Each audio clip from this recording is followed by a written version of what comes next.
আমরা সবাই মারা যাবো একদিন। তুমি মারা গেলে তো আমি মারা যাবো। হ্যাঁ, আমি মারা যাব, তুমি মারা যাবে, মাম্মা মারা যাবে, বগুনি মারা যাবে, আমরা সবাই মারা যাবো একদিন। কেন? কারণ আমাদেরকে আল্লাহ দুনিয়াতে পাঠিয়েছেন ভালো কাজ করার জন্য। তারপর একদিন আমাদেরকে আবার জিজ্ঞেস করবেন, তোমরা কি ঠিকঠাক মতো ভালো কাজ করেছো? অন্য মানুষকে কষ্ট দিয়েছো?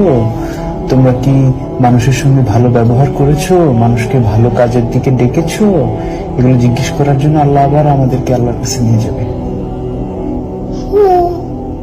বুঝতে পেরেছো? আল্লাহ আমাদেরকে কি জন্য বানিয়েছে? কি জন্য? আমরা যেন ভালো কাজ করি, মানুষকে কষ্ট না দিই।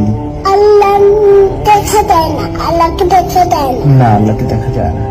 আল্লাহ বলে উপরে চলে গেছে।